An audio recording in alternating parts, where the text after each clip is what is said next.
Okay, so welcome everybody. All the participants, very warm welcome from Aquafil. We are overwhelmed with the response we got for this event. So today is our first event. We are organizing a talk. So now I will request Dr. Shumit Mondol. Please introduce our first speaker. Over to you, sir. Okay, thank you, Sitama, for such a nice introduction. So today we are fortunate to have Indranil Mukherjee with us. Indranil is a postdoctoral researcher at Institute of Hydrology, Biology Center, Czech Academy of Sciences in Czech Republic, and he has done his doctorate from Kyoto University, Japan, and he was recipient of Mombo Kagakusho Fellowship from the Japanese government Mombo Kagakusho Fellowship for his doctoral research. And his thesis title was Ecology of Kinetoplastic Flagellates in Freshwater Deep Lakes in Japan. So he was also been an teaching assistant for BSc MSc student at Kyoto University, and he is a proficient in Japanese language, and he has received several international awards, like selected as a representative for Japan for the second SIL International Students Competition for the best published article in limnology as a part of his PhD thesis.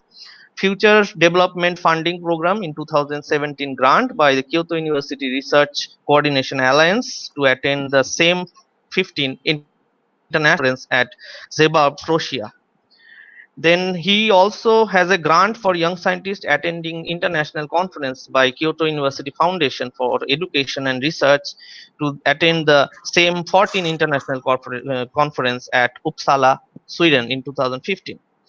He has received Excellent Oral Presentation Award in International Workshop at Microbial Ecology Microbes Beyond the Borders Center for Ecological Research, Kyoto University, Japan in 2015. He also received a Best Oral Presentation Award in the 60th International Symposium on River and Lake Environment at South Korea 2014. And he also received the grant for his MSc study in Pondicherry University. He has delivered many invited talks in countries like Korea, Japan, Czech Republic. He has 8 publications in reputed journals. So with this backdrop, I welcome Indranil for his talk. So over to Indranil. Thank you very much, Dr. Mandal. Thank you very much for the nice introduction. When you were introducing, I was thinking like someone else is being introduced. So it's really nice to be in front of everyone and giving this talk. And to be honest, this is my first webinar, like online presentation. So, and if I go fast, if you have any questions or if you have any doubts, you can message me or you can tell me that okay, speak slowly or whatever. So also I'm keeping it very like general, so we can interact and we can discuss. So it will be like it should be a very interactive one. So I'll be presenting my talk today. So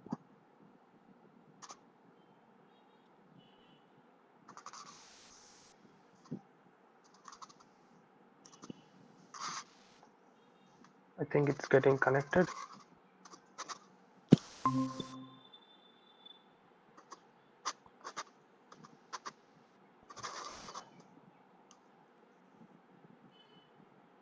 Is it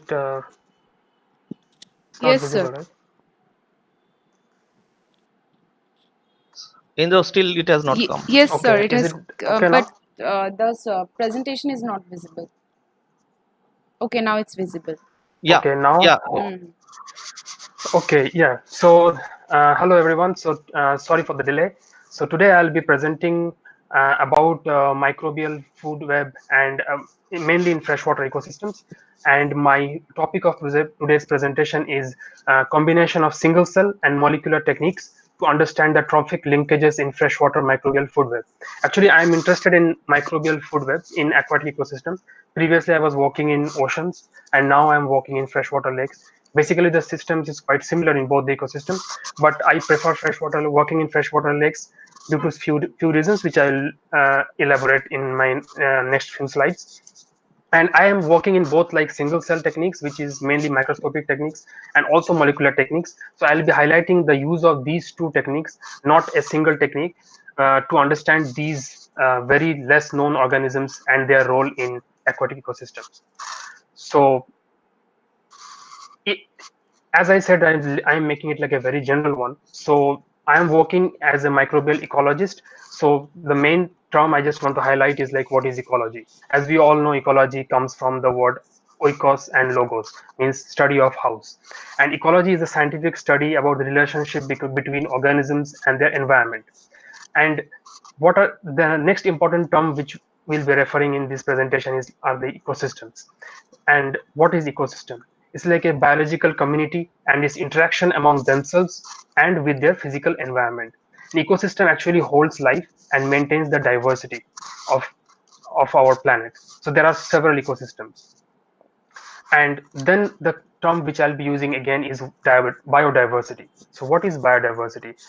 Biodiversity includes all organisms, species, population, genetic variation among these organisms, and the complex assemblage of these communities and the ecosystems as well in our Earth.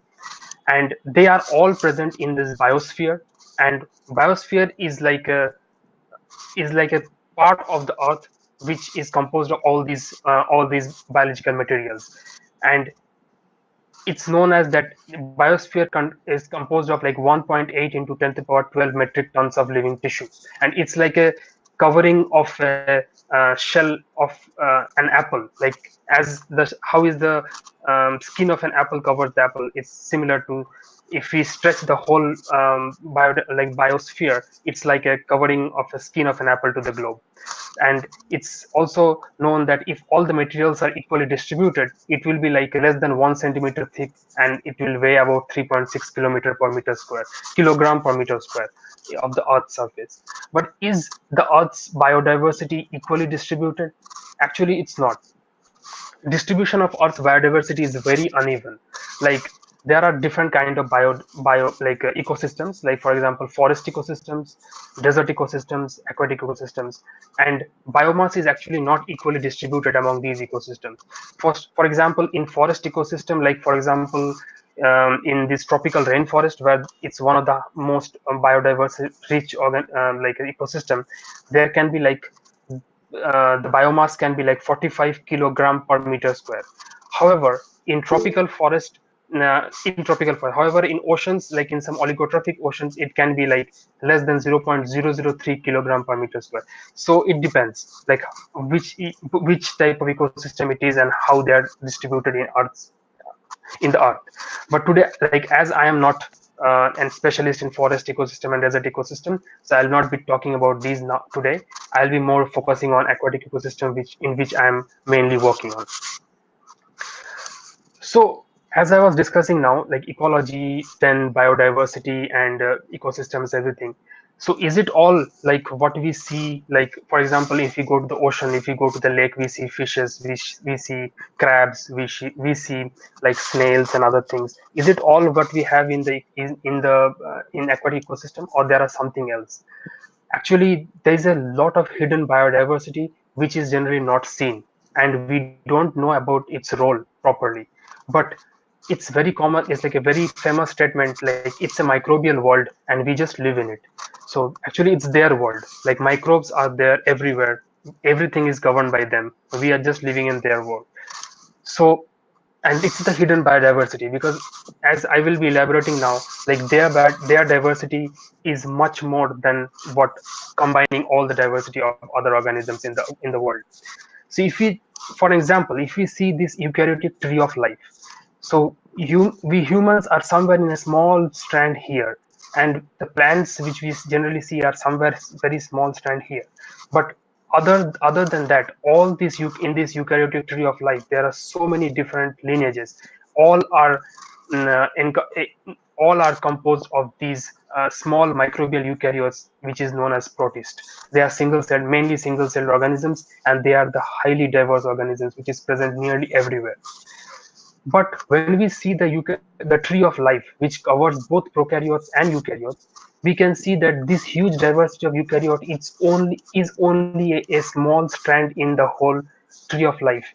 Actually, the whole tree of life is composed of these huge prokaryotic diversity, which is composed of bacteria, archaea, and eukaryotes are very small parts. So what we cannot see with our eyes is the main biodiversity in the earth, and which is, although the biomass is not so much, but the biodiversity is, they are the most dominant organisms in the whole world. So they actually matter, but their role in aquatic ecosystem is not yet clear. So let's focus in this our main topic, aquatic food web, and I will introduce you the microbial loop, which was introduced to our scientific community in 1990s, when a very nice paper by Farooq Azam, they explained what microbial loop is. It's like these microorganisms, they play at the base of the food web. Like this is the aquatic food web. Like suppose this is an ocean, a lake, whatever.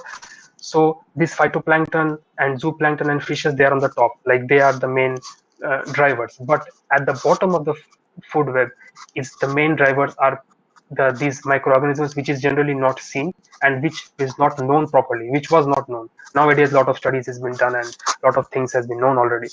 So this microbial loop, where this the dissolved organic matter, which is, as we know, the water column is full of energy, which is the dissolved organic matter, which is generally eaten by these bacteria, archaea, and these small organisms, which are then eaten by these microbial eukaryotes or protists, and then this energy is channeled to the higher trophic level. So, and also this, when they die, these are bigger organisms. When they die, these organisms, they feed on them, they feed on their fecal matter, and this energy is again coming back to them. So it's like a microbial loop, which is occurring at the base of the aquatic ecosystem, and which is the dominating force behind this energy transfer in the aquatic ecosystem.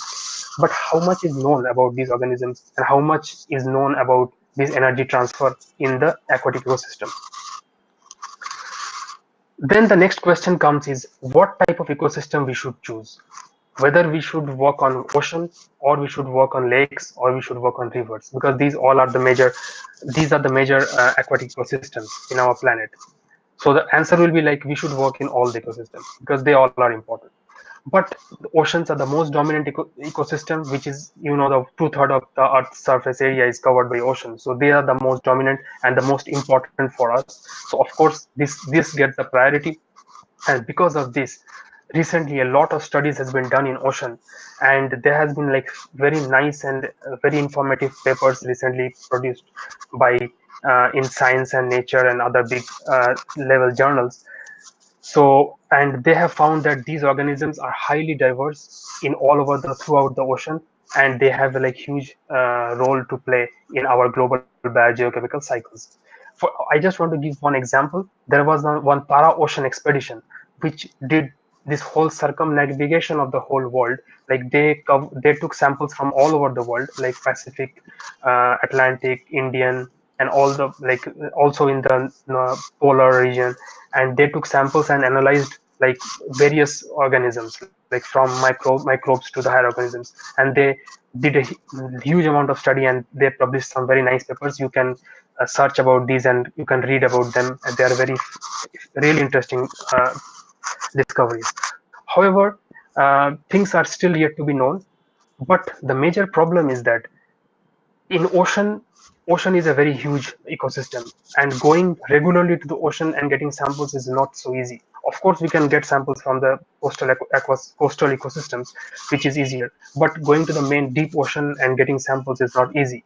So the biggest problem is that we have to understand how the seasonal community changes about these microbes, because these microbes are very um, like they are very sensitive to the environmental change. If there is a little bit of drop in temperature or any chemical or any nutrient, the community totally changes. So we have to understand how these communities responding to the ecosystem, to the temperature, to the nutrients, and so for that we need to get regular samples, which is often difficult in ocean. Also, regular testing for hypothesis based research is also not so feasible, because suppose you have a hypothesis like, if we do this we get this, and to test this we have to regularly get samples, which is not so easy in ocean. Therefore, other ecosystems like lake ecosystems or river ecosystems can work as a substitute, because overall the systems are quite similar. However, there is some major differences, but we can use them as a experimental, uh, like a huge big uh, experimental systems where we can easily go and get samples. We can make some mesocosm study there, and which is much easier. That's why I am interested in freshwater deep lakes, because deep lakes have a similar kind of mixing patterns, and have like a very unique mixing patterns, and they sometimes resemble some oceanic waters as well. So that's one of the reasons why I started working in deep lakes, and I will let you know how these deep lakes behave. So the deep lakes which I was working mainly in Japan, or also in the European uh, temperate region, they are generally monomictic or sometimes dimictic. Like, it mixes once a year or twice a year. The whole water column mixes, and when the water column mix, it becomes like a uniform temperature throughout. So all the communities are totally mixed. And then again, when in the spring and summer comes, there is a stratification. Like, hot water stays on top and bottom water stays on the bottom, and the hypolimnion region, it becomes a stratification, and it's separated by two different type of communities. And we can really see how these communities are changing depending upon each season. During mixed season, when it's cold, a different type of community is there, and when it is hot, a different type of community, and when again the situation, environment changes to the uh, winter, then there is some transition community, and then it again becomes like, there is a cyclic pattern, and every year the same thing happens. So this really made me quite interesting, like how these things are happening and how we could study about these organisms. So freshwater lakes have a unique mixing regime. They are most sensitive to environmental variation, and they are easily accessible for regular sampling. Moreover, their surface waters are generally more studied, because the people feel that, okay, these surface waters are more productive, we should study more, and the deep waters are less studied. However, one very important thing is that in any lake ecosystem, the deep waters are the hypolimnion waters are the biggest fraction of water. Like, equilibrium is just a top layer, but the deep water hypolimnion waters are the major part of the lake. Although it's not so productive as equilibrium, but due to the size and due to the amount of water it has, the organisms present there are contributes a lot to the total ecosystem functioning. Therefore, I started studying about these freshwater lakes. So next, this will be towards my end of the introduction. I have like I am as I have told you, I am focusing on both single cell microscopic techniques and molecular. The more commonly used techniques for nowadays is the diversity analysis by small subunit rRNA gene amplification. We do PCR, and because generally we cannot see microorganisms, and when we see under microscope we can just see very few organisms. But to exactly, and they all look same, and to exactly know what diversity, how much is the diversity and what are present, we have to understand like their DNA. So these molecular techniques have really revolutionized this our study in microorganisms, and how to understand their diversity and their function. So the main this is the small subunit rRNA is the marker gene which is generally used to study. And another important and the more sophisticated techniques which is used nowadays is metagenomics, where they understand, where they collect all the DNA, and they see how each we can analyze their diversity as well as function, because they also study the whole DNA content of the microorganisms, and they can understand what function they are doing actually in the ecosystem. And another important which is more sophisticated technique is based on RNA, because RNA is more difficult to handle, and but it is very important because RNA can give you exact information about the activity, how active those organisms are, and what role that microorganisms are doing in the ecosystem, because sometimes DNA can be from dead organisms, but RNA cannot be from dead organism because RNA degrades very fast. So these are the commonly used techniques nowadays. And these and the instrument, like the different type of techniques which are used to for these analysis are clone library analysis, which is done previously. Nowadays it has been replaced by next generation sequencing. This clone library analysis is a bit old, but it's a very nice technique. This is a bit laborious because we have to work a lot with these bacterial clones, and then we have to put these extracted sorry extracted this small subunit RNA gene, and we have to wait, and finally from one sample we can get maybe 100 or 150 cells, like information about 150 cells. However, for next generation sequencing, I have used this 454 regularly, and I used to get like more than 1000 or 3000 2000 cells per sample.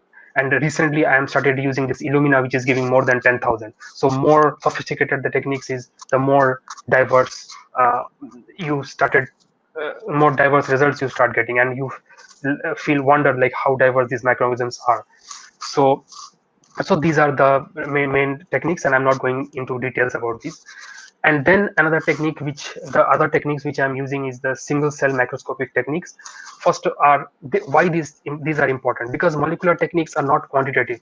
It's like we can just know, okay, there are these organisms are there and they are diverse and they are doing this type of work, but how many are there, how they're behaving, like how they are increasing, how they're decreasing, what they're eating on, these are not possible to understand from these molecular techniques. For that we need microscopic techniques. For example, sorry for example, we use these fluorescent stains like DAPI, pamulin, and we can count the total organisms. We can count some specific organisms by targeting their small subunit RNA with molecular nucleotide probes, and we can see that how that specific organism is behaving, like to see their dynamics in the ecosystem. We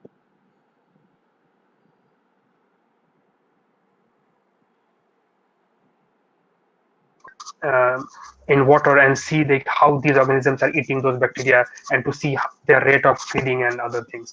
So these are the common methods which are used and which I am also using. So what are the questions now with all this information we have? So what generally we see, does that the only do what we see only matters, or there are some other things which matters? Like for example, when we go to the ocean, to a lake or to a river, we generally don't see microorganisms at all. We generally see the bigger organisms. But does that only matter? Actually all the processes which is done, the major processes are done by the small organisms.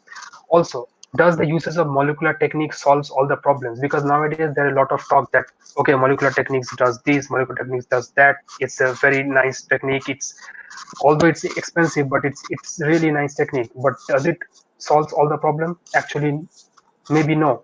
We have to see this. And also this traditional aquatic food web model, which I have showed previously, is it still valid?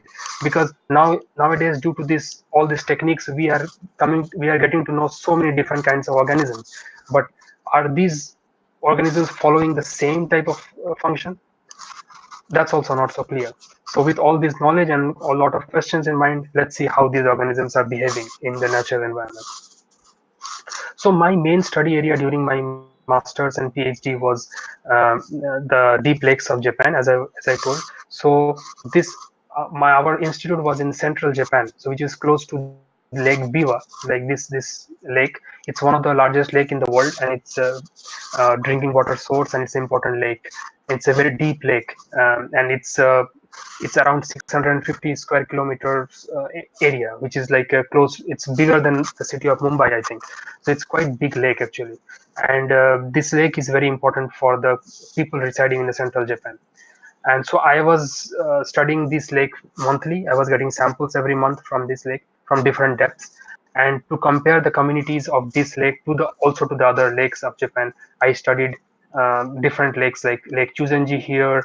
There's two other lakes which is at the base of the Mount Fuji, and there's also at the South Japan there is one lake, Lake Ikeda. So these all lakes were like oligomesotrophic. They are monomictic, like mixes once a year, and they have like oxygenated hypolimnia. Like the deep waters are not anoxic, they have oxygen. So these are my main study sites.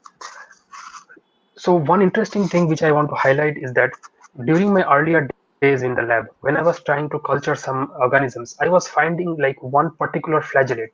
Flagellates are like one, as I told, they are also protists. I am mainly working in protists, so I will not talking about bacteria in my study in my presentation today. So one important thing which I want to highlight is that I was getting this flagellate regularly in my culture. Like whenever I was trying to culture, I was finding like I was getting these flagellates enriched in my culture. So when I started, like when I did some analysis in this flagellate, I found that they belong to kinetoplastid flagellate. So they are like one of the basal groups of eukaryote. Basal group means these groups are like have uh, separated from other groups of eukaryotes due to their evolution and other. So these are some interesting group, they say, but they're very less known from the ecosystem, and it's everyone knows that, okay, everyone in the study and previous studies, they said that okay, they are very ubiquitous, they're always found, but very few, when I started reading about them, I found that very few information was there about these organisms. So I was very surprised, like okay, these are so easy to culture, but why there are so less information about these? So to understand that, I started studying about I started collecting samples from all these lakes. So as I said that these lakes are monomictic, so like they mix us once a year. So this is my sampling station. This is the 2-year data from Lake Biwa. So this is the sampling station, which is around 70-meter deep. So this is the winter season from January to March. As you can see, the water was totally mixed.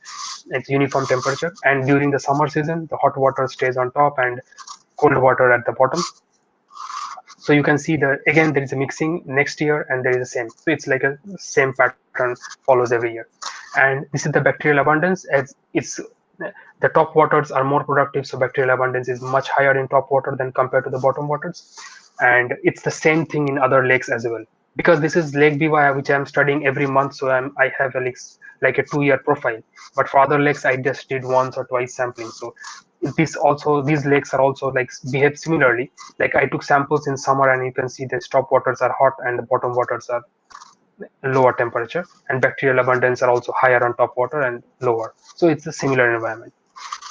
So interesting thing which I found where I was studying is that this is just the descriptive work which I was doing in the beginning, and I found that like when I started counting these organisms like heterotrophic flagellates, nanoflagellates, and autotrophic nanoflagellates, I found that they have a contrasting seasonal patterns. When heterotrophs are high in Lake Biwa, the autotrophs are less, and when the autotrophs are high, the heterotrophs are less. So this contrasting pattern was very interesting. But then when I was studying about, when I analyzed these, and I found that when there is a high food, these heterotrophic flagellates dominate, and when there is a low food and there is a light, these autotrophic flagellates dominate.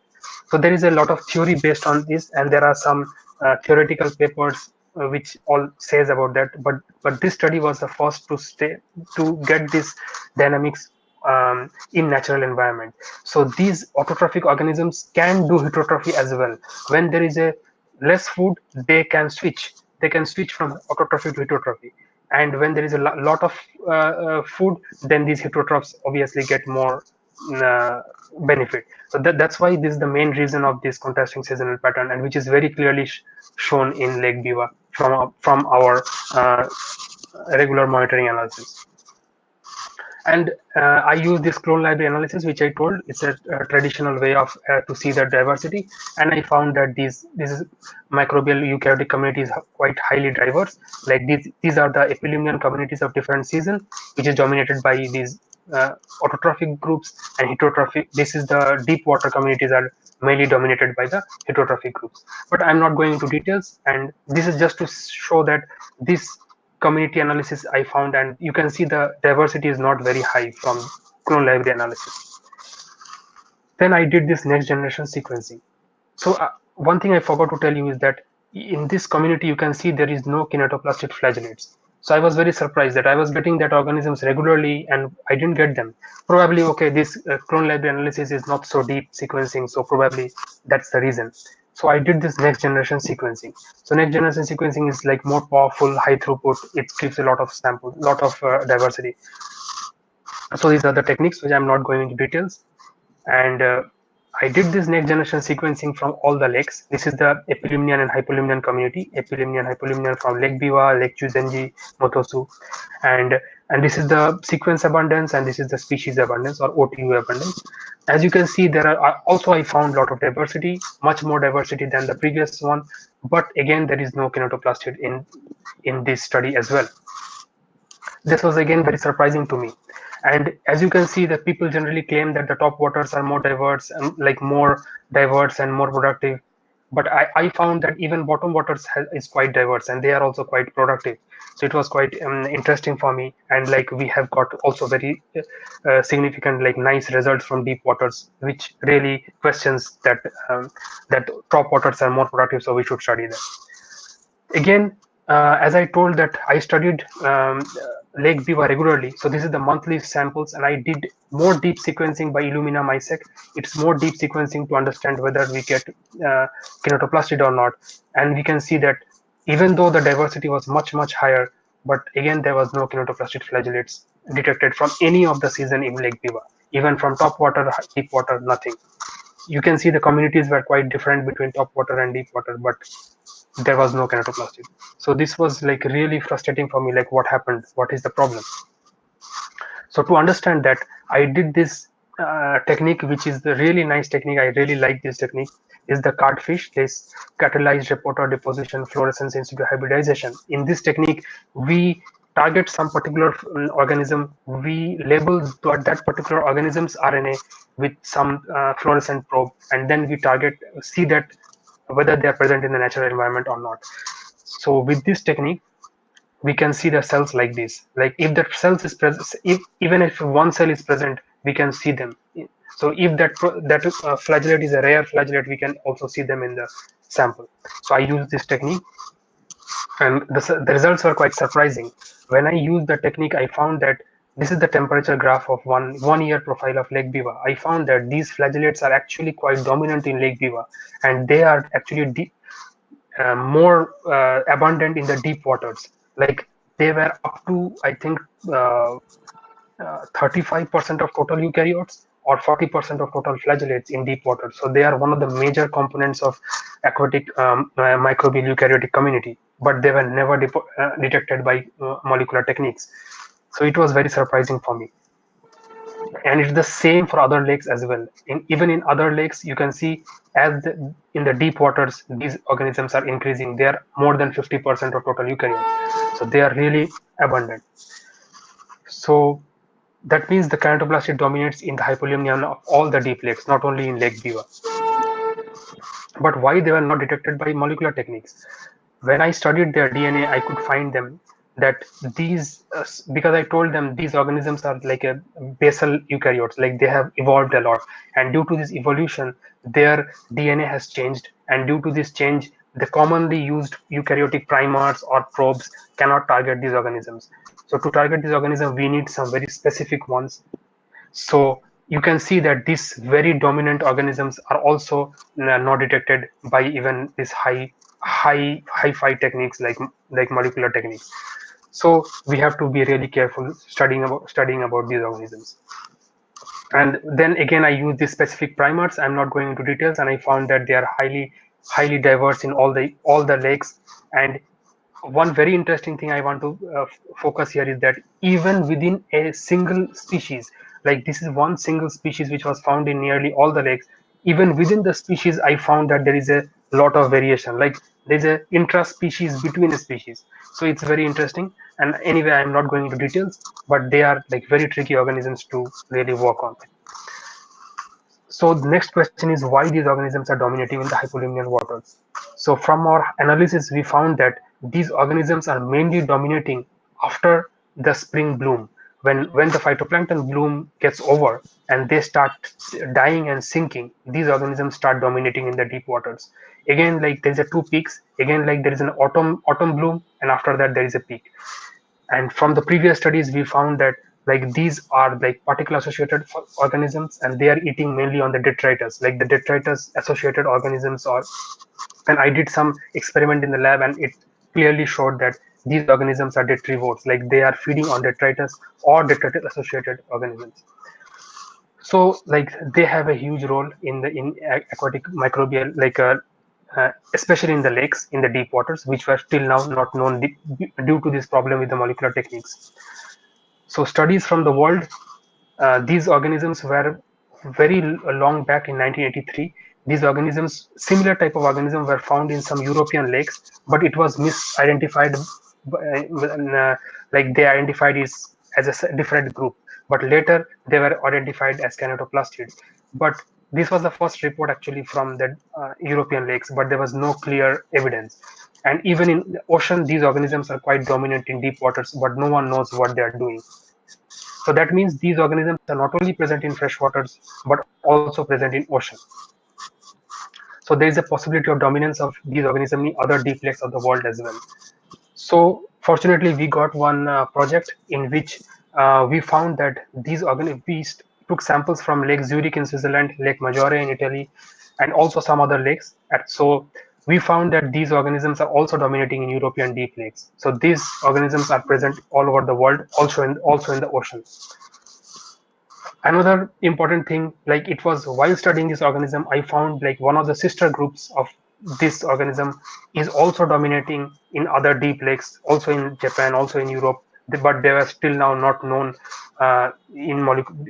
due to this problem in the molecular techniques. So this was like another finding while working with this flagellate. So there are a lot of things which we still don't know which is happening in these ecosystems. So in summary, this is the diagram I made. It's like a rough diagram that this in the Lake Biwa water column, the autotrophic and heterotrophic flagellates are like have a contrasting pattern, and these kinetoplastid flagellates are mainly dominating in the deep waters, and they are mainly feeding on these detritus which is sinking from the top, and this is happening in all the other lakes as well. So there is a possibility of these groups dominating in ocean as well, and they have an important ecological function in all over the world. So I'm going to my next part, which will be much shorter than the first one, of course. So this part is mainly dealing with how the energy is transferred in aquatic food web. As in the first part of my presentation, as I told you, that these organisms are difficult to study. We need to study with using two different techniques, molecular and microscopic. And also we have to understand what these organisms are eating. So we have to really understand how these energy is transferred from the bottom of the aquatic food web to the higher trophic levels. So whenever we refer our aquatic food web, we generally use a very simplified way, like desorganic carbon is fed by bacteria, which is fed by protists, which is fed by these ciliates, bigger protists, and then by dinoflagellates, and then zooplankton, and then by fish. This is very simplified, but is it really this simplified ecosystem? Is like food web is still working nowadays? Recently there were like a lot of using these molecular techniques, we have found so many different organisms, and but are all these organisms following the same way of the energy transfer? And what is the ecological role of different groups? We don't know. So to understand that, I am using some very specific single cell techniques like fluorescent label bacteria. It's like what we do is we get the natural bacteria from lakes, we kill them, and then we put these fluorescent stains in them and stain them, and then we apply these bacteria to the natural water, 2 to 5% concentration, and then we see how these organisms like protists are eating these, their rate of eating, like their rate of feeding, and how how big cells or how small cells are they feeding on. And how do we see is we do this Z stack imaging, like we take samples, we take photo from different level of this organism, so that we can understand which part of the body these cells are. Sometimes it may happen that these FLBs can stick to the surface of the body but not inside. So to understand that, we do these Z stack multicolor fluorescence images, and these These blue stains are generally the nucleus of this organism. Yellows are these eaten bacteria, and if they eat some fluorescent, like if they eat some autotrophic organisms, then we can see that red. So this is the how we can see them. You can see that this is a bacteriovorous protist. This is a omnivorous which eats both autotroph and heterotrophs, and this is like a mainly autotroph, like a algivores, which is mainly eating on algae, but also some bacteria. So this technique is very interesting, and we are using this regularly. And also we use another techniques, which is double cardfish. As I told you previously, I was using cardfish to see the abundance of particular organism. Now we can see double cardfish, like we can stain the organism and also what they are eating. So we can stain what they are feeding on and what who is feeding them, so to understand like the both predator and prey dynamics in the ecosystem. So these two we are using regularly. So now here we are getting samples from this cannon-shaped reservoir, which is a remote reservoir. It's one of the biggest reservoir in Czech Republic, and we are getting samples regularly. And we are doing this incubation experiment in the lab. This is like we treat this lake water with 5 micron to remove all the bigger organisms, and with 10 micron to remove. With 5 micron, we generally remove all the ciliates and zooplankton. With 10 micron, we can remove nearly like the bigger ciliates and bigger zooplankton. So in this treatment, we generally try to uh, enrich the bacteriovores, and in this treatment, we generally try to enrich the predators, like which are not only eating bacteria but other organisms. And we are generally doing this using various bacterial prey, and we are doing this in triplicate um, uh, uh, samples, and this triplicate experimental design, like each experiment is done thrice. So this is the result very briefly. So in the beginning of the experiment, you can see these bacteriovores, like the small flagellates. These small flagellates are generally increasing. But when the experiment gets older, like when it becomes like 40 to 60 hours, these bacteriovores, they die. They gave negative growth. Even you can see these first three are these bacteriovores. They are generally increasing towards the beginning of the experiment, and they are dying toward the end.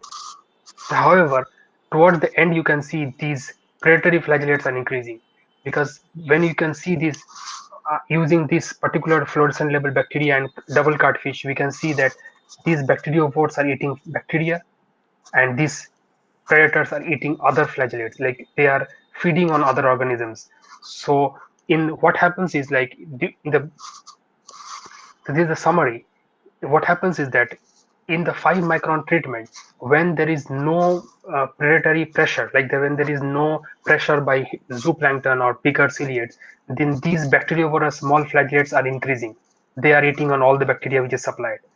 Then later, they are overtaken by these predatory flagellates. These predators, what they are eating, once they finish the bacteria, these predators start eating on these bacteriovores. So there is a trophic cascading happening, like first bacteriovores and then by predators.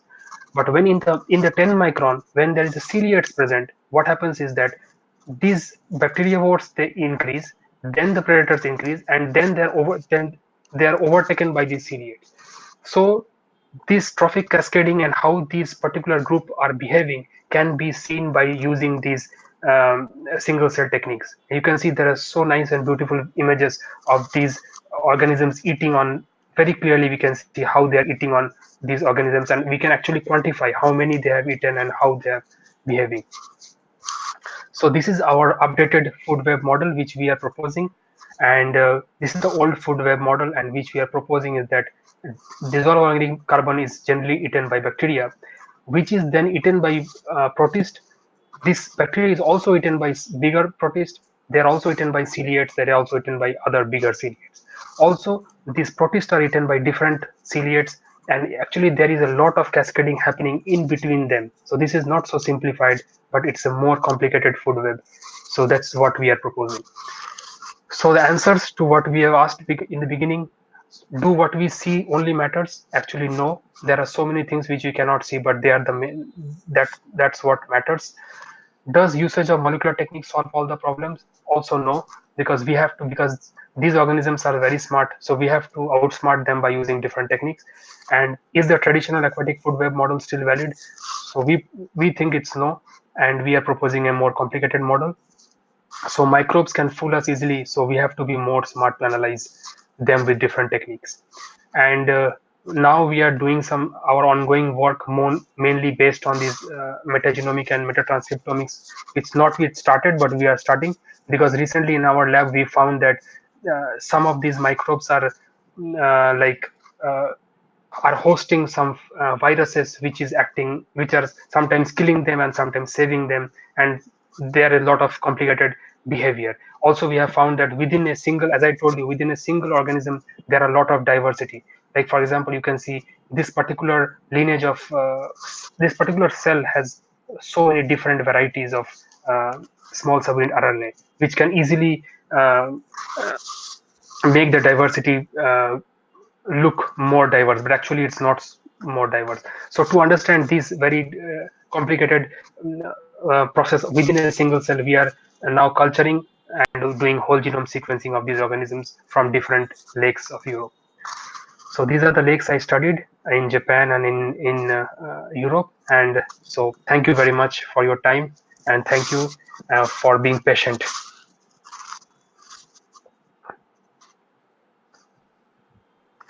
Okay, thank you, Dr. Mukherjee, for a nice talk. And so I have one question that before going to the next question scenario, what Momita will Yes. do.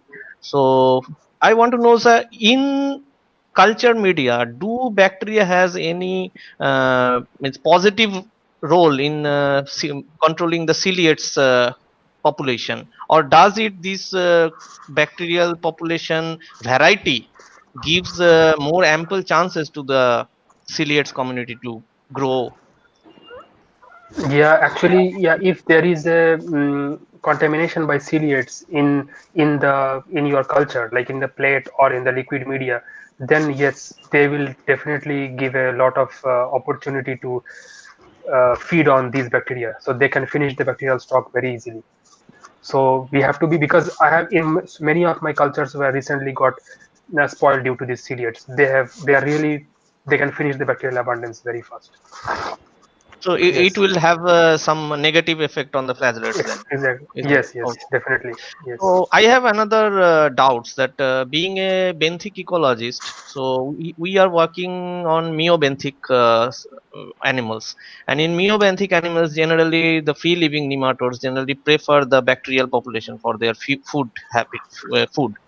So my question is, do these nematodes can also have feeding preference of these ciliates or flagellates in if if they available to them?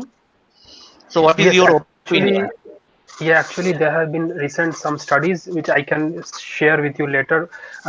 Some of the nematodes are actually feeding on flagellates, so which actually I am quite interested in. So there are some nematodes are generally feeding on some particular flagellates and also ciliates. So it has been proved, and there are some studies. But some ciliates are, what they use as, they use some poisonous, they have some poisonous tentacles or something.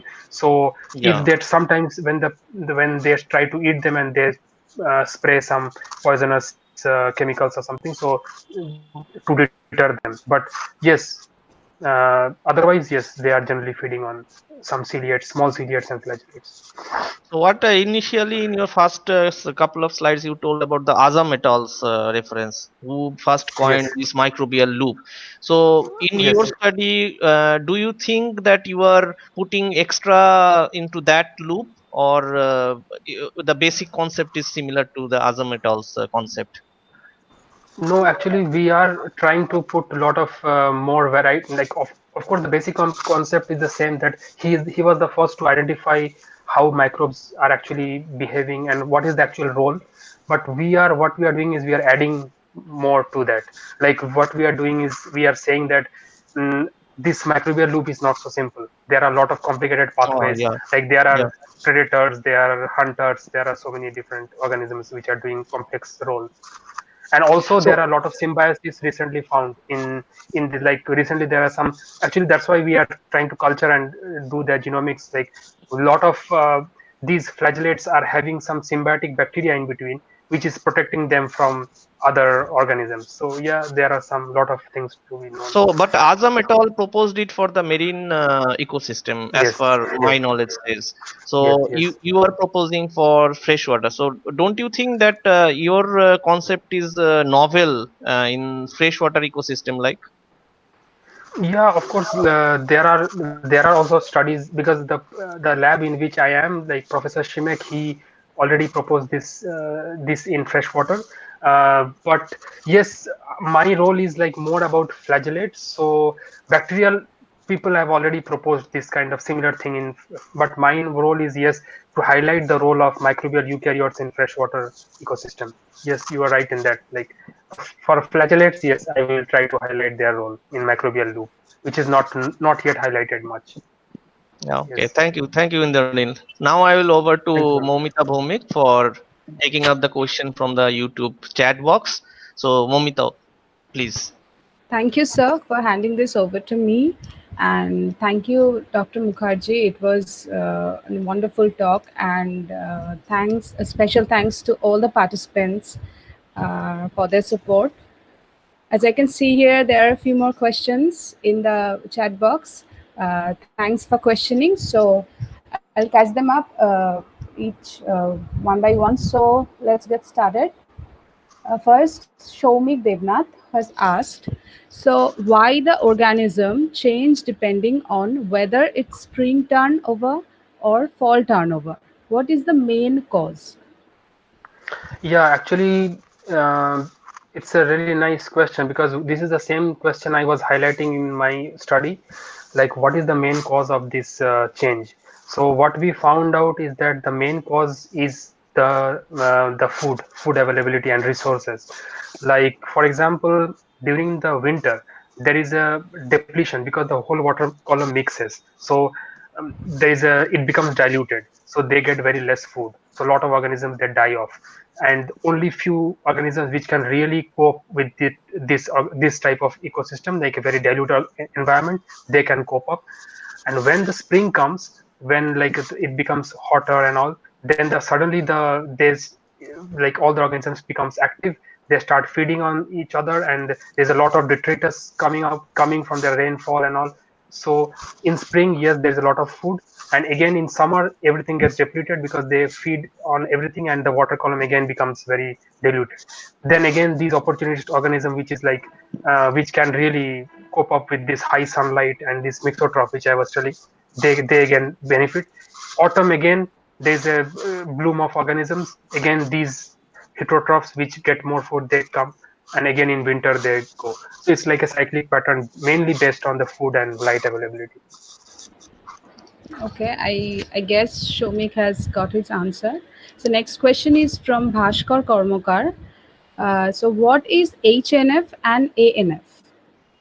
Hi Bhaskar, sorry, I think probably I said it very fast. So HNF is heterotrophic nanoflagellates, and ANF is autotrophic nanoflagellates. So is nanoflagellates are protist, which is the size range of 2 to 20 micrometers, and these heterotrophs, like they are heterotrophic organisms, they don't have photosynthetic organelles, and autotrophs, they have photosynthetic organelles. So this is the main difference between HNF and ANF.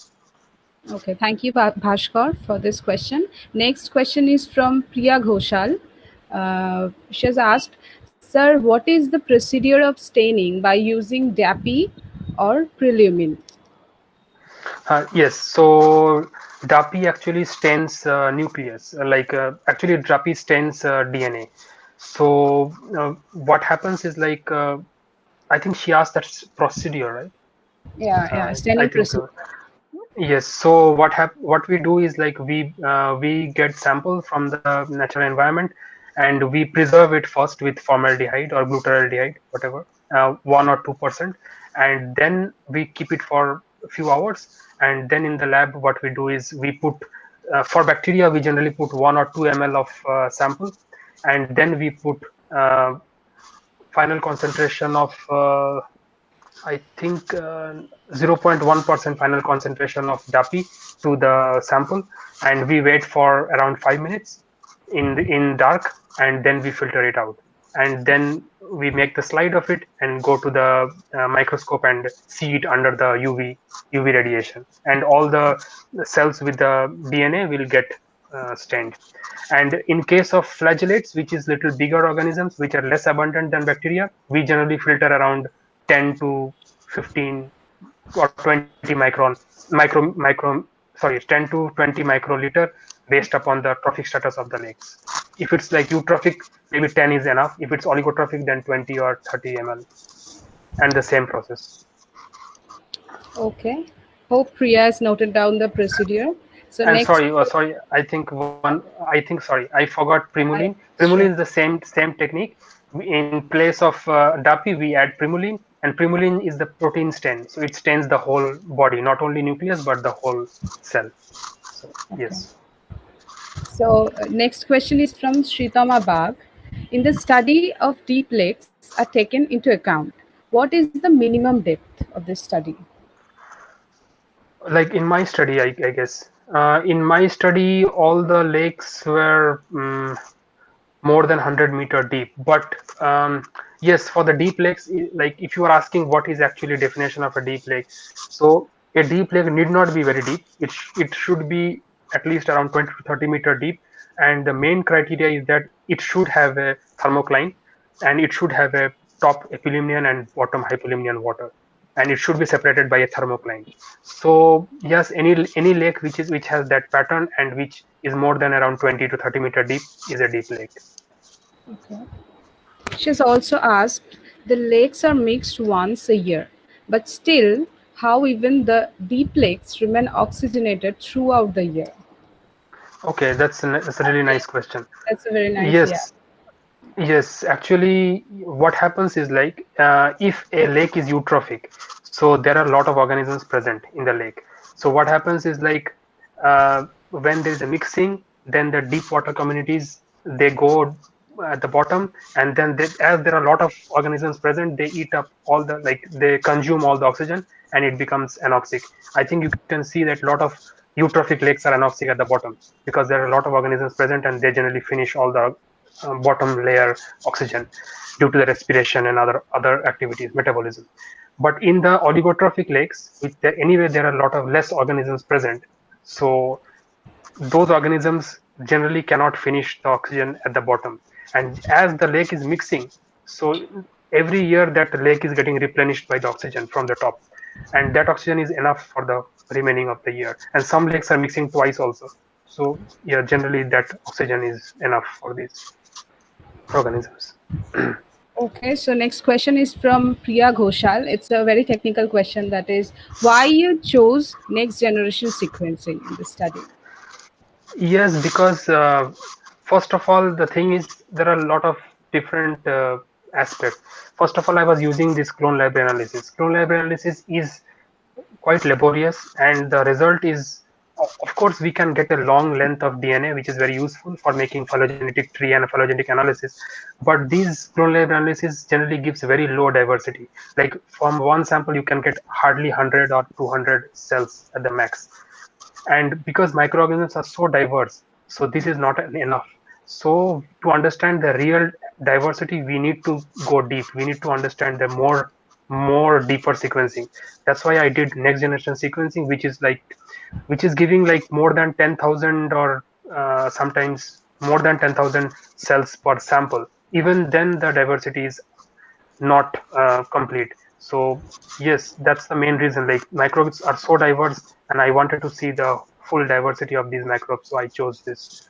Next, and also in next generation sequencing, you can sample, like you can analyze all the samples together. For clone library, you have to do each sample one at a time, and it's really time consuming. So yes, that's the main reason. I guess this is the last question from Shomik Devnath. He has asked that, so these organisms are more abundant in more productive lakes? Like the organisms which I was talking, maybe. Yeah, yeah. Yes, like I think the yes protists are yeah more abundant in yes in the more productive lakes. More productive lakes will have more abundance, but the diversity will not be more. Like as you know that in eutrophic lakes, it's more mainly one or two major dominant species. Like the one or the two species mainly dominate, and others are like quite low. But one interesting thing about these oligotrophic lakes is that since these lake have a less abundance, all the organisms have like quite equally balanced.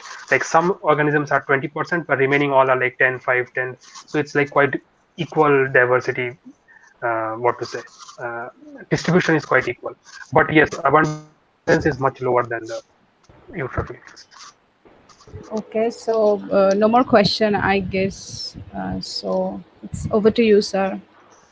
Indranil, I have Yes, one question from Dr. Vardha. You know, might be Vardha.